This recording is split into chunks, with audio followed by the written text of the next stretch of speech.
October 14, 2023, sinyalis na daw ng katapusan ng mundo dahil sa sobrang init na nadarama natin ngayon. So ito daw ang sabi ng mga dalubhasa sa mga science. So pinag-aralan nila ang araw at ang kailan ang katapusan ng mundo. So sabi nila October 14, 2023 daw. Pero hindi tayo sigurado kung kailan ba ang katapusan ng mundo. Mula kay sa yung araw mga kapatid, kung bago ka pa lang sa channel niya at trip mo ang ganitong klaseng video niya, ay mag-subscribe ka na at huwag mo na rin kalimutan i-click ang notification bell para lagi kang updated sa mga bagong video na i-upload niya.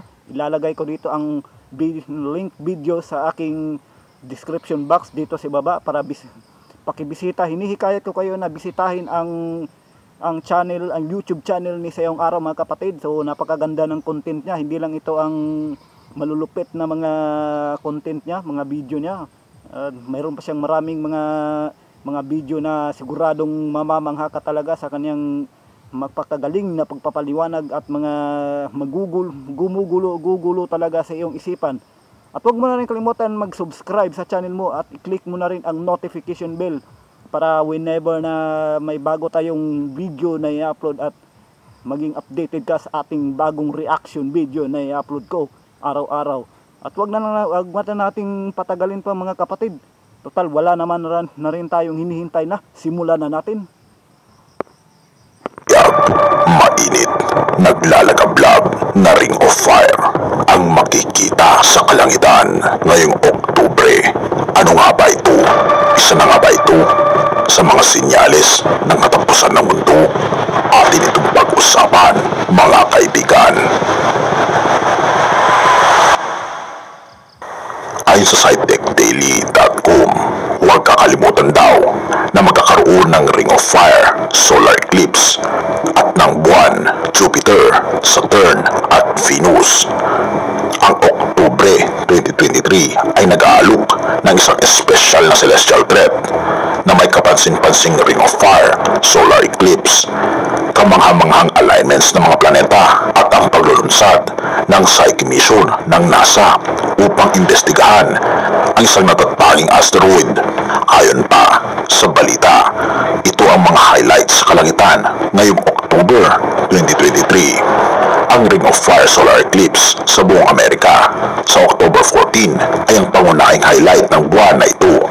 Bukod dito, ang buwan, Jupiter, Saturn at Venus ay magpapakita ng magagandang posisyon para sa mga stargazer at planet watcher na ma-enjoy.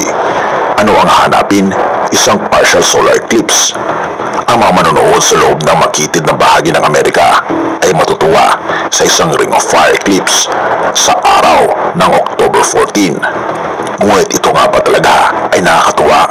Panoorin mo hanggang sa huli ang babala ng Biblia patungkol sa mga sinyalis na ito.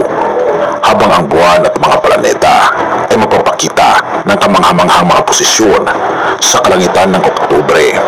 Ano ang meron sa Oktubre? Magandang mga pares ng buwan at planeta, isang misyon tungo sa isang asteroid na mayaman sa metal, at isang partial eclipse ng araw. Noong October 2, ang buwan ay nagsulpot ng ilang oras pagkatapos ng paglubog ng araw. Lumapit sa Pleiades Star Cluster. Makikita sa silangan pagkatapos ng mga alas 10 ng gabi. Maglalakbay sila sa kalangitan kasama ang gabi na iyon. Nag-iwan ng isang pagkakataon na makita sila kinabukasan. Sa Predator Sky noong October 3, ang buwan ay naging halos 2 leeg ang layo mula sa Pleiades.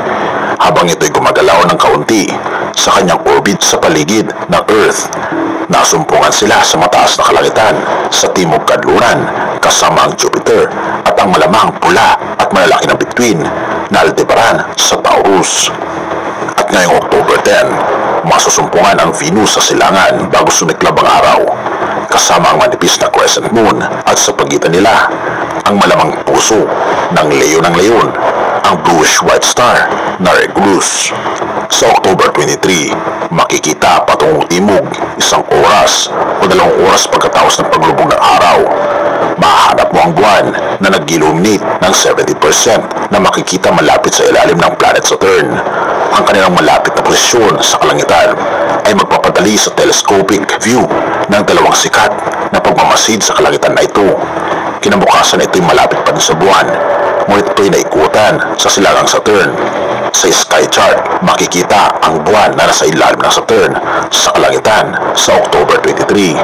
Sa October 28 ay sisiklab kasama ang planetang Jupiter. Ito ay dalawa sa mga pinakamaliwanag ng bagay sa kalangitan, at ang pagkakaroon nila ng malapit na posisyon ay magbibigay daan sa isang napakahusay na pagmamasid. Kapag tinitignan mo ang Venus, Mars, Mercury o kahit na ibaba sa Earth sa ilalim ng iyong mga paa, iniisip mo ba kung paano nabuo ang mga planeta na ito? Ngunit nakakamangha na ito ay ginawa ng ating Panginoong Diyos.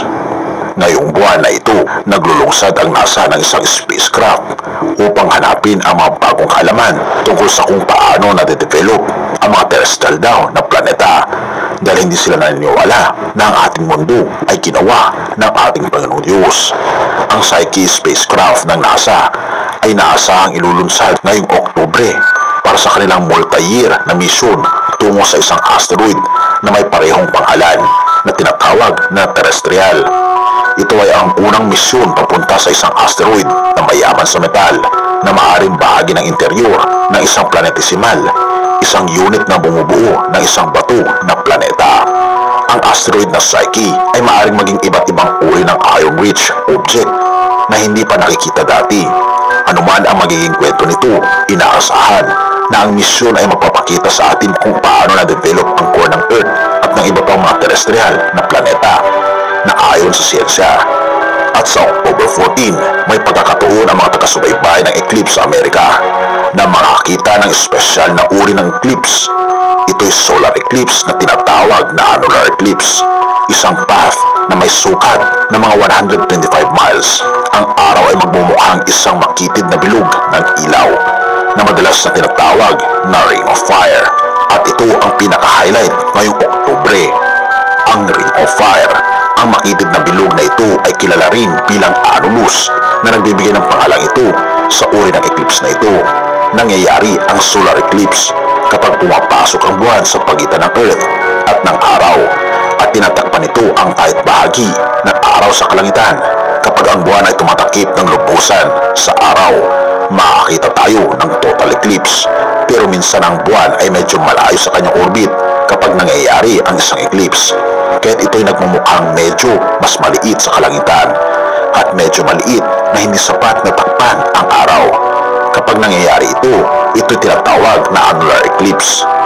Ang path ng partial eclipse na ito ay naglilipat sa buong Amerika, nagsisimula sa Southern Canada at tumatawid sa Western US, bago bumaybay sa Central at South America. Sa labas ng annular eclipse path, ang mga nasa viewing zone ay makakita pa rin ng partial eclipse. Ang maximum na bahagi ng araw na tatakpan ng buwan ay depende sa iyong lokasyon. Ngayon, ang mga taga-subaybay ng eclipse ay hindi na kailangan maghintay ng matagal para sa mas marami pang kasiyahan. Sa susunod na Abril, ang isang total solar eclipse ay tatangayin ang buong United States. Tignan ang mga online na mapagkukunan ng NASA tungkol sa mga eclipse, kung saan sila makikita, at mga tips para sa ligtas na panonood. At narito rin ang mga yugto ng buwan para sa Oktubre. Kung ating mapapansin, ang mga solar eclipse, ang mga pangyayari sa ating mga planeta at maging sa kalawakan, ay ito ay hindi nabago sa banal na kasulatan, sapagkat ito ay itinakda ng ating Panginoong Diyos bilang mga sinyalis patungkol sa natatanging araw, ang araw ng katapusan ng mundo. Tayo ay nilalakbay ng ating Panginoong Diyos na ipakita sa atin ang mga tanda sa pamagitan ng buwan at mga bituin at ng araw, na tayo ay dapat nang maghanda sa pagkakataong ito. Lucas 21 verse 25. At magkakaroon ng makatanda sa araw at buwan at mga bituin, at sa lupa ay magkakaroon ng kasalatan sa mga bansa na matitilihan dahil sa ugong ng dagat at mga daluyong. Mga kaibigan, ang mga tanda sa huling mga kapanahunan ay nakikita natin sa ating planeta ngayon, at hindi lamang iyon, itinakda ng ating Panginoong Diyos ang araw, buwan at mga bituin bilang mga palatandaan din upang tayo ay maging handa sa pinaka-oras ng pagdating ng ating Panginoong Hesus. Kaibigan, handa ka na ba? Purihin ang ating Panginoong Diyos at salamat kaibigan sa iyong panonood. So marami naman talagang sinyalis na pinaramdam ang ating Panginoon, no? Panginoon Diyos, no? Pero sa ganitong pagkakataon, itong sinyalis na October 14, 2023, no, Ring of Fire. So kaya pala pumula ang buwan dahil diyan. So maraming talaga hindi pa yan ang ating Panginoon Diyos na na para maniwala ang mga tao na may lumikha siya ang lumikha sa buwan, sa araw, sa mundo. So marami pa ring mga diyan na hindi naniniwala sa kanya. So bahala na sila diyan. Basta tayo naniniwala tayo na may lumikha sa atin, kung bakit may earth, may mga planeta, may mga araw, may buhay sa mundo. Okay, so hindi na tayo magtatagal mga kapatid kasi medyo madilim na dito sa aking so pasensya na kayo mga kapatid ha. So wala pa kasi akong formal na na kwarto, ng sarili ko talagang kwarto, at hindi pa ako nakakabili ng laptop. So hindi katulad ng iba diyan na nagre-reaction video na meron silang kwarto na yung private room talaga, yung opisina talaga. So gagawa pa ako, mag-iipon pa ako mga kapatid, kaya suportahan niyo ako mga kapatid sa aking araw-araw na pag-reaction video, at mag-subscribe kayo para magkapira na tayo at mapagawa na natin ating private room para sa ating mga reaction video, kahit kahit simple lang. So hindi naman to mga kapatid, kasi nagbibigay naman ako dito ng reaction video, so hindi naman ako kontra dito. Kung may mali, kontrahin natin. Kung may pero hindi naman ibig sabihin na papaniwalaan talaga natin itong mga kapatid, itong ganitong klaseng mga topic. So kaya nga sinabi na bibigyan natin ng reaction video. Okay, salamat sa inyong panonood mga kapatid. Ako po si Dixel Braganza. Magkita-kita tayo sa bago kong reaction video, at maraming salamat sa inyong panonood. Magandang hapon po sa inyo, at pagpalain kayo ng makapal. Peace out.